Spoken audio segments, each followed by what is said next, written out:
Halo semuanya, selamat pagi, selamat siang, selamat malam. Bertemu lagi dengan saya Vira, selaku host di podcast Open Mind, mendobrak persepsi anomali yang akan hadir pada siang, sore, malam hari ini. Sudah bersama saya Mas Hilmi. Yeay. Halo Mas Hilmi. Halo teman-teman semuanya. Boleh kenalan dulu Mas? Oke, perkenalkan teman-teman semuanya. Namaku Hilmi Asidiki, biasa dipanggil Hilmi. Mahasiswa Fakultas Hukum, Prodi Ilmu Hukum Angkatan 2020. Dan kebetulan tahun ini diamanahkan menjadi Presiden BEM UNS. Oke, nice. Gimana kabarnya Mas? Alhamdulillah sehat dan semangat untuk sesi kali ini. Oke. Apa nih Mas yang lagi seru di BEM UNS? Yang lagi seru minggu-minggu ini tuh kebetulan lagi minggu-minggu padatnya BEM UNS ya, di bulan-bulan November ini, di akhir-akhir periode ini. Jadi kita banyak running program kerja di minggu ini, bahkan kalau nggak salah ada lebih 7 program kerja yang itu running secara bersamaan gitu. Menarik banyak banget. Kalau untuk pemilu sendiri ada program menarik untuk disiapkan Mas? Nah ini lagi kita bahas di internal nih. Ini kan mendekati 2024 ya, pesta demokrasi. Nah kita pengen coba bikin dialog atau mungkin diskusi yang nanti harapannya bisa mengundang para 3 cawapres. Karena udah muncul nih nama cawapres-cawapres. Menarik banget, tapi kita tahan dulu, nanti kita akan ngobrol-ngobrol lagi, ada beberapa pertanyaan yang akan saya berikan kepada Mas Hilmi di segmen selanjutnya. See you!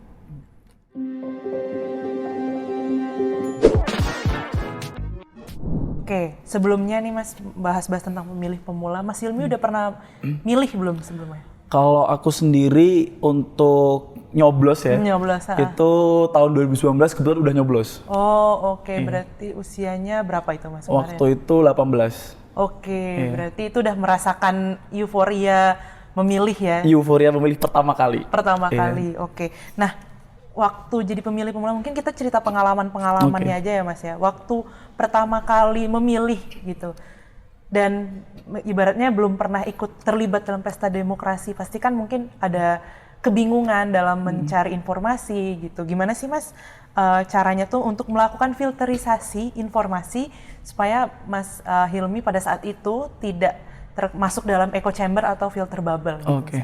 Sebenarnya kalau kita kembali ke 2019 dulu ya, yang saat itu pemilu bener-bener terasa hitam putihnya, panasnya dan lain sebagainya gitu. Itu tuh benar-benar informasi, masih ingat betul gitu. Waktu itu masih SMA, main Instagram sama Twitter waktu itu. Itu tuh benar-benar informasi masuk semua gitu. Bahkan masuknya udah ke ranah-ranah fitnah, hoax dan lain sebagainya itu masuk jadi satu informasi gitu. Ya saat itu ya, karena masih awal pemilih gitu ya, awal pemilih di 2019, yang bisa dilakukan sih lebih ke sebenarnya informasi-informasi kayak gini tuh kelihatan bohong atau enggak sih gitu. Karena dulu, kalau sekarang mungkin beda cerita ya. Kalau nggak salah sekarang itu ada kayak tim anti hoax atau tim anti apa gitu ya. Iya, dan lain sebagainya lah, ada platform-platform dan lain sebagainya itu. Kalau dulu nggak gitu. Dulu nggak ada, kita nggak bisa bedain mana yang hoax, mana yang enggak gitu ya. Kita cuma bisa nyerap informasi dari sini, dari situ gitu. Sehingga paling berdasarkan persepsi aja gitu. Oh ini hoax nggak ya gitu? Kayaknya enggak deh. Oh ini hoax ya? Kayaknya iya deh gitu. Cuman gitu-gitu doang gitu. Nah mungkin itu 2019, tapi kalau berangkat ke tahun ini, di 2024 ini, rasanya pesta demokrasi ini sepakat ya disampaikan sama Bu Firia tadi, bahwasanya ini akan jadi ajang pertarungan informasi juga gitu. Terus gimana kita sebagai seorang anak muda gitu, bagaimana peran kita sebagai seorang pemilih pemula gitu. Ya mau nggak mau kita jangan terjebak dalam echo chamber tadi gitu. Kita jangan terjebak dalam gerusa-gerusunya informasi tadi gitu. Karena sekarang lucu ya kalau semua lihat netizen Indonesia gitu ya. Ada isu politik apa sedikit ikut nimbrung, ikut jelek-jelekin, ikut ngasih opini dan lain sebagainya yang padahal kita nggak tahu terkait informasi tersebut valid atau tidak gitu. Lebih ke situ sih mungkin yang bisa dilakukan oleh kita sebagai pemilih pemula ataupun sebagai pemuda ataupun sebagai netizen yang ada di Indonesia. Iya, berarti untuk melakukan filterisasi itu ya Mas, dengan mungkin ada tadi kalau yang Mas Hilmi sebutkan adalah rasa-rasa gitu, apakah kira-kira ini beneran hoax atau enggak, kemudian mungkin baru cek faktanya gitu ya, cek fakta. Apakah ini informasi yang valid atau tidak. Terus kalau misalnya terkait media nih Mas, biasanya tuh mungkin kalau 2019 media yang digunakan media sosial gitu Media ya. sosial. Kalau sekarang media apa aja sih Mas yang biasanya digunakan untuk mencari informasi terkait pemilu 2024 ini? Oke, kalau berbicara di tahun 2024 ini, rasa-rasanya kita lihat banyak sekali platform-platform media yang bisa kita gunakan untuk mencari informasi gitu. Bisa itu lewat Instagram, Twitter, YouTube gitu, ataupun lewat website-website yang itu menyediakan informasi-informasi tentang pemilu gitu. Bahkan kemarin di minggu lalu kalau nggak salah di sekitar bulan tanggal 20-an Oktober itu, isu-isu satu minggu itu penuh dengan berita-berita tentang pemilu gitu. Yeah. Karena waktu itu lagi panas-panasnya masa pendaftaran. Ya betul. Itu isinya semua udah pemilu gitu. Mau buka platform Instagram, refresh dikit pemilu. Buka Twitter, refresh dikit pemilu gitu. Iya. Buka Google pemilu. Ini pemilu gitu. Banyak sekali informasi-informasi yang saat ini mungkin tersedia ya di sosial media gitu. Pun di YouTube gitu. Sekarang YouTube banyak entah itu podcast, entah itu channel ataupun itu yang itu membahas tentang pemilu di tahun 2024 gitu. Dan kemarin kalau nggak salah juga ada salah satu website yang itu tuh menyediakan informasi tentang pemilu di tahun 2024, tentang latar belakang partai, tentang presiden dan lain sebagainya. Itu menurutku suatu platform media yang bagus juga untuk memberikan informasi dan juga pencerdasan tentang pemilu di tahun 2024. Mungkin itu sih, karena ketika kita lihat saat ini banyak sekali informasi-informasi yang cukup masif tentang pemilu itu sendiri.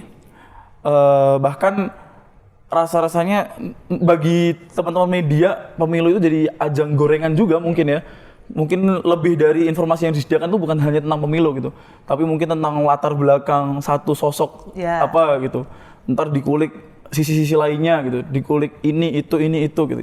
Sehingga banyak sekali informasi-informasi yang bisa kita dapatkan. Gitu. Oke, berarti kalau media sebenarnya nggak ada satu media khusus yang Mas percayai gitu, tapi banyak media, terus nanti difilter lagi kira-kira mana yang informasinya emang benar gitu. Betul. Ya. Oke, nah sejauh ini Mas, apa sih yang udah Mas lakukan gitu untuk berpartisipasi dalam pesta demokrasi ini atau berpartisipasi aktif dalam pemilu ini? Sejauh ini apa yang udah pernah? Oke, karena kita sebagai seorang pemuda ya, kalau aku berpandangan tuh kita sebagai seorang pemuda jangan sampai kita jadi objek demokrasi di tahun 2024 gitu. Kalau nggak salah pemilih kita itu yang generasi Gen Z itu sampai 50%. Sekitar 40-50%, itu cukup tinggi, sangat-sangat tinggi gitu. Nah sehingga perlu ada suatu peran kontribusi yang harus kita ambil gitu ya di pesta demokrasi 2024 ini gitu. Kalau dari saya sendiri gitu ya, karena kebetulan saat ini sedang berada di Badan Eksekutif Mahasiswa gitu ya, kebetulan juga mahasiswa akhir dan mahasiswa Fakultas Hukum gitu. Saya lebih ke bagaimana kita bisa membuka ruang dialek-dialek secara langsung, entah itu kepada baca pres atau kepada orang-orang partai politik gitu ya, yang itu nantinya kita bisa lebih menggali terkait apa sih gagasan-gagasan yang dibawa gitu, apa sih narasi-narasi yang pengen dibawa gitu, apa sih isu yang ingin dikawal gitu, apa program unggulan yang ditawarkan gitu, lebih ke seperti itu. Kalaupun semua bisa lebih menjangkau lebih jauh, gimana caranya kita bisa turut andil pikiran gitu. Contohnya kita bisa memberikan andil pikiran, oh rasa-rasanya kalau semua pengen diangkat itu isu tentang pendidikan gitu, kita suarakan secara bersama-sama gitu tentang isu-isu pendidikan gitu, kita suarakan secara bersama-sama tentang isu apa yang sekarang dirasakan oleh Gen Z gitu ya, tentang ekonomi gitu atau tentang kesehatan gitu, itu bisa kita suarakan secara bersama-sama sehingga kita sebagai seorang pemilih ini kita nggak di tataran ranah yang itu kita cuma jadi orang yang dicekokin doang. Ya, betul. Kita cuma sampai ke ranah yang kita jadi penikmat informasi doang gitu. Boleh loh kita sebagai seorang Gen Z itu kita menyuarakan gitu. Boleh loh kita sebagai seorang Gen Z itu turut memberikan pendapat gitu. Sekarang rasa-rasanya untuk memberikan pendapat itu nggak harus untuk kita bertemu langsung kok dengan para baca pres atau para partai politik ini gitu. Kita suarakan aja di sosial media gitu. Apa keresahan-keresahan Gen Z saat ini gitu. Oh tentang pendidikan yang terjangkau gitu. Oh tentang kesehatan.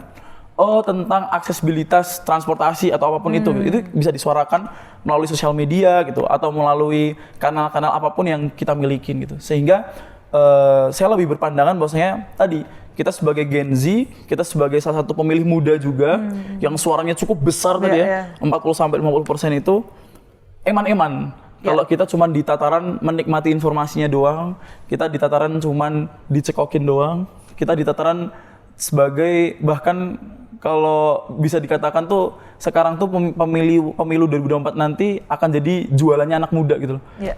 Semua partai akan mengklaim sebagai partainya Partai anak muda, partai Gen Z. partai gitu. Gen Z, partai apapun itu gitu. Semua baca pres akan mengatakan bahwasanya kita merangkul isu-isu tentang anak muda atau apapun itulah. Jangan sampai kita jadi objek jualannya mereka gitu.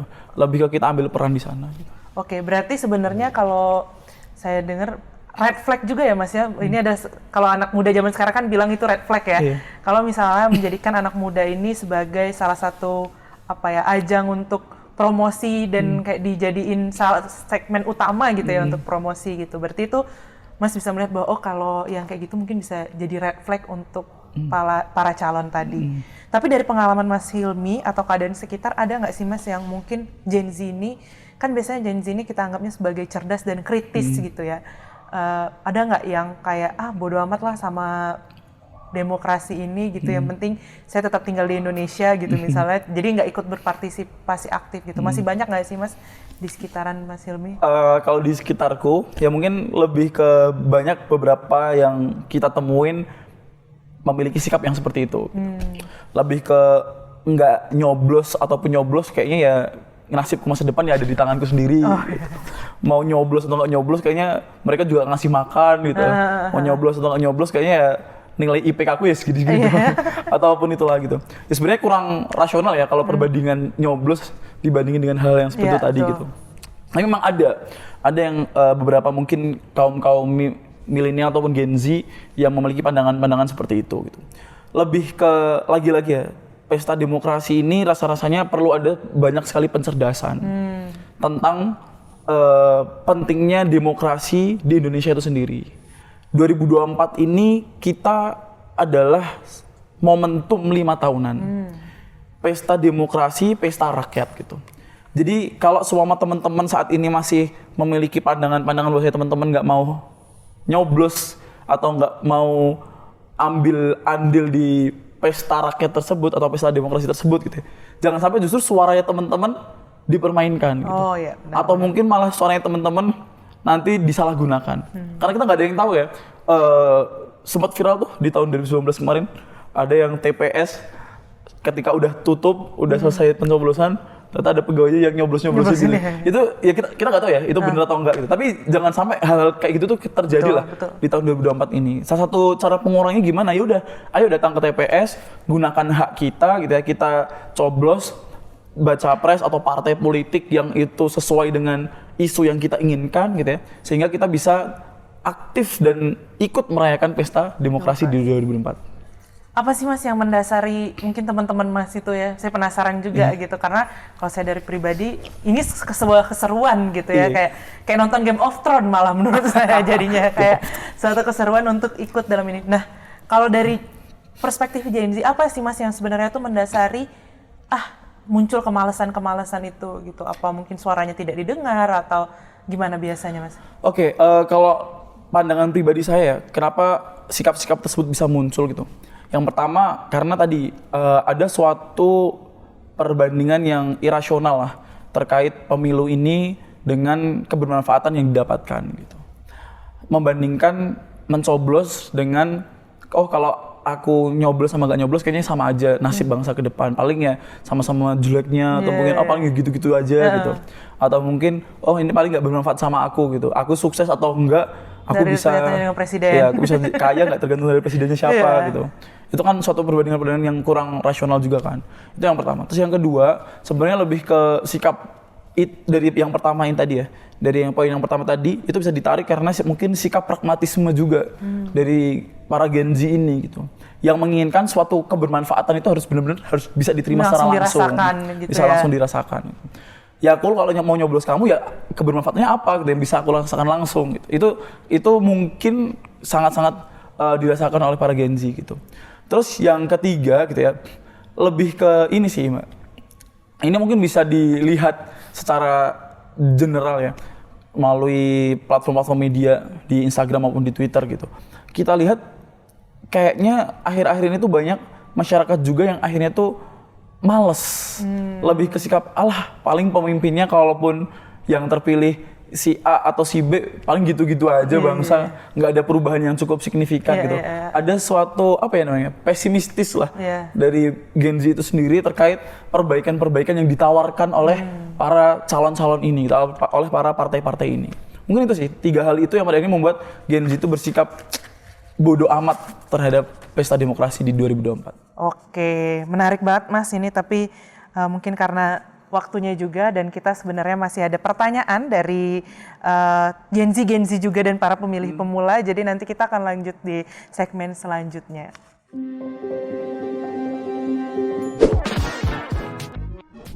Oke, sekarang saatnya menjawab beberapa pertanyaan dari teman 11 nih Mas. Ada beberapa pertanyaan dari pemilih pemula yang sudah masuk ke tempat kita gitu. Yang pertama nih Mas, apa yang akan terjadi jika politik identitas tak sesuai dengan nilai yang mereka yakini pada generasi milenial dan Z?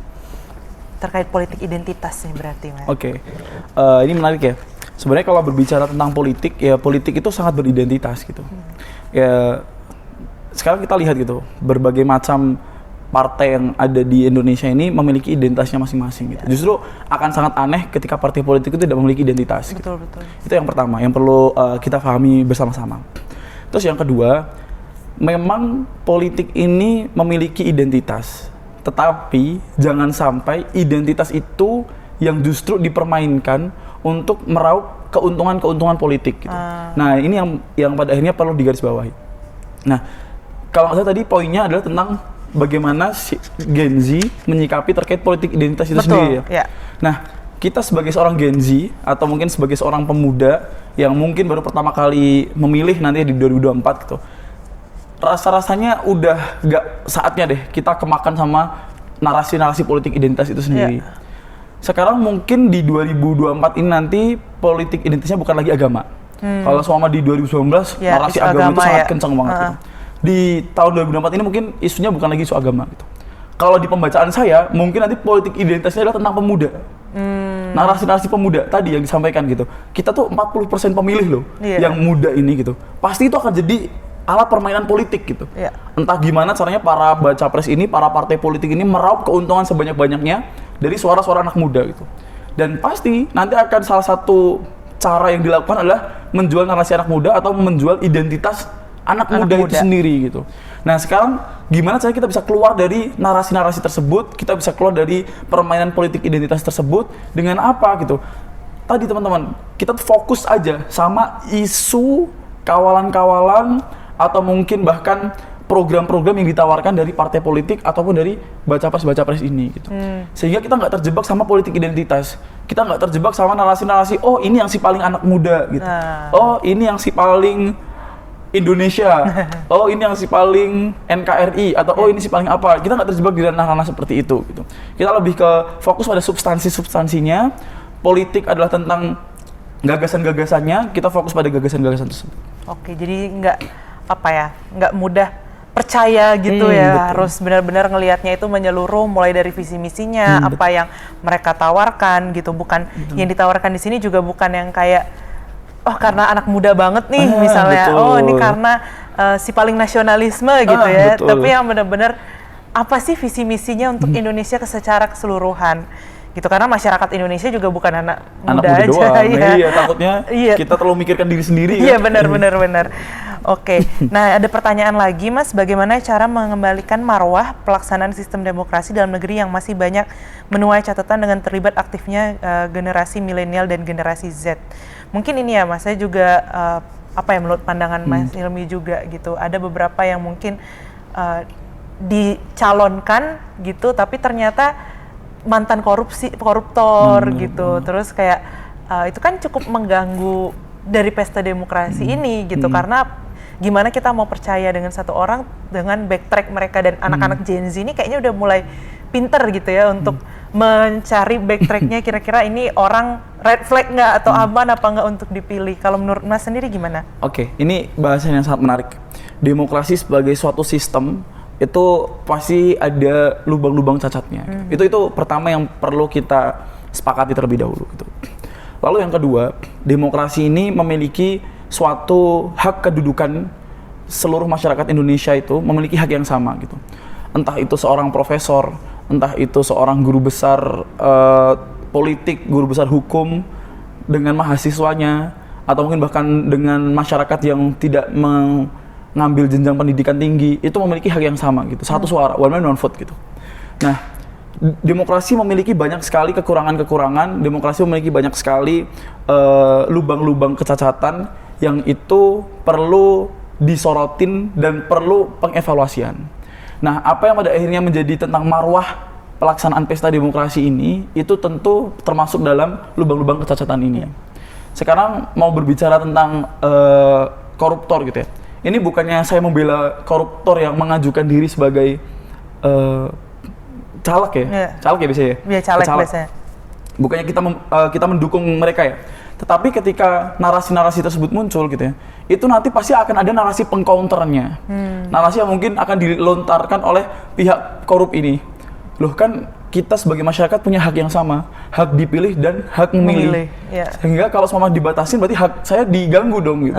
Sedangkan kita kan memiliki hak yang sama, karena demokrasi menjunjung asas itu gitu. Iya, betul, menjunjung asas kesamaan tadi, kesamaan hak tadi gitu.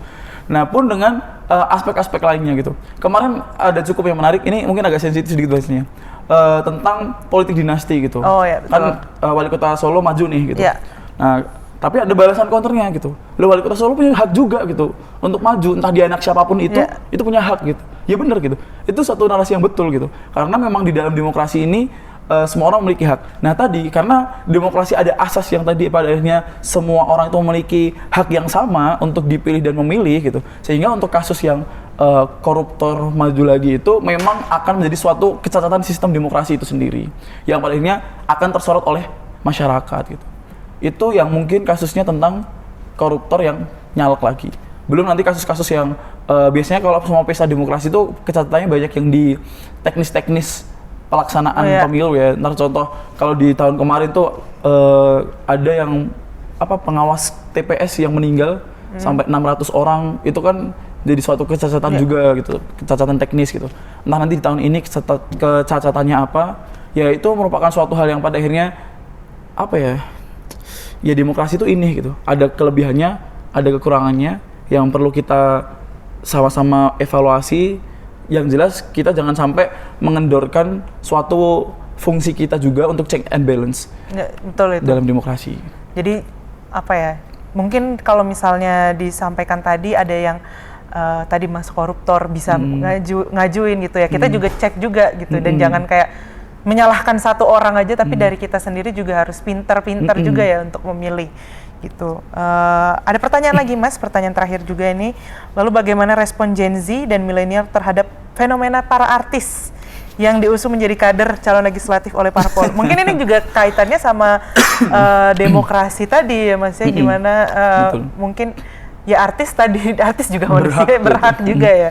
Gimana mas kalau menurut pandangan mas? Ya kita coba lihat dari sudut pandang politik. Yang pertama, ini jelas ada suatu kegagalan kaderisasi dari partai politik gitu. Karena tadi di tengah sempat kita sampaikan bahwasanya tentang pemilihan ini, tentang politik ini, ya kita melihat bahwasanya partai politik memiliki identitas tersendiri gitu. Punya ideologi yang diusung. Bahasanya seperti itu. Nah, kalau kita lihat ada seorang artis yang tiba-tiba maju, tiba-tiba masuk ke dalam partai, terus tiba-tiba bisa mencalonkan diri, ya mungkin itu dalam politik ya, bukan dalam demokrasi. Dalam politik itu mungkin lebih ke ini ada suatu kegagalan partai politik untuk melaksanakan kaderisasi. Sehingga mereka ingin mencari jalan instan dengan merekrut para aktor-aktor di tengah masyarakat yang itu sudah memiliki elektabilitas gitu ya, atau mungkin memiliki nama gitu. Jadi partai nggak perlu capek-capek lah untuk mengenalkan mempoles para caleg-caleg ini, tinggal ambil jadi dari seorang artis gitu ya, udah dikenal, diusung, maka mereka mungkin melihat bahwasanya ini akan lebih mudah untuk terpilih dan masuk ke dalam Senayan atau mungkin masuk ke dalam DPRD seperti itu. Tapi kalau menurut pandangan mas, apa sih mas yang kayak dengan fenomena artis tadi nyalek, apakah mas kayak jadi setuju-setuju aja gitu atau kayak ya tadi mungkin hanya sekedar pewarna-warni lah dalam pesta demokrasi ya, gitu? Yang pertama ranahnya bukan setuju tidak setuju ya, tapi lebih ke ya ini fakta lapangannya seperti ini gitu. kita sebagai masyarakat pun juga tadi ya artis juga masih berhak untuk maju gitu. Tetapi kalau dipandang ke sudut pandang lain ya menurutku ini ada suatu ketidakpatutan gitu. Para artis ini lantas berbondong-bondong masuk ke dalam dunia politik gitu. Pun narasinya kayaknya semua sama ya, ingin menyuarakan di tentang dunia hiburan gitu. Ingin menyuarakan tentang seni gitu atau apapun itu kan lantas semuanya berbondong-bondong masuk ke politik gitu. Itu sangat-sangat disayangkan aja. Sama yang kedua saya lebih ke melihat ini tadi untuk menjual narasi-narasi anak muda gitu. Lagi-lagi yang disasarkan anak muda ya. Kalau semua artis-artis dicalonkan ke DPR atau DPRD gitu. Lagi-lagi anak muda yang jadi sasarannya gitu. Lagi-lagi kita yang pengen diambil suaranya para partai politik itu gitu. Bahkan ada lagu Yel-Yelnya itu kayaknya beberapa yang anak muda banget ya kesannya ya. Lucu itu. Jadi 2024 ini nanti kayaknya semua partai politik bakal punya jingle anak muda gitu. Iya, betul. Kemarin kalau salah ada yang bahkan udah punya dangdutnya juga gitu. Dangdutnya tentang partai politik itu atau tentang salah satu capres itu gitu ya. Lagi-lagi yang disasar anak muda. Nah, tinggal anak muda ini gimana? Apakah cuman gara-gara dengerin lagu itu terus langsung pengen ngasih suara ke partai itu, atau cuman gara-gara partai ada goyangannya gitu kan? Sekarang lagi TikTok lagi zaman Iya, benar. Ntar ada apa? Kalau di TikTok ada DC dan apa? Dance Korea. Nah, dance koreonya gitu. Terus anak mudanya seneng nyoblos partai itu tanpa memandang gagasan-gagasan yang dibawa. Nah itu yang pada akhirnya perlu diperhatikan oleh anak muda itu sendiri. Tuh, jangan sesimpel itu gitu ya. Bener. Jangan sesimpel itu cuman gara-gara musik, gara-gara goyangannya aja langsung milih karena alasan embel-embel anak muda tadi. Oke Mas, mungkin itu semua pertanyaan sudah terjawab dari ini kita tutup boleh ya Mas ya. Siap. Mungkin makasih banyak untuk Mas Hilmi. Mungkin ada kata-kata terakhir? Oke, kata-kata terakhir ya untuk seluruh teman-teman pemuda yang ada di Indonesia. 2024 adalah pesta rakyat, pesta demokrasi, maka ini adalah waktunya pemuda ambil kontribusi. Seperti itu. Ya, oke, terima kasih Mas Hilmi. Semangat dalam melanjutkan kegiatannya, Mas. Siap. Oke, terima kasih semuanya teman sebelah. Sampai bertemu di podcast selanjutnya yang tentunya tidak kalah asik dan tidak kalah seru di podcast selanjutnya. See you, bye.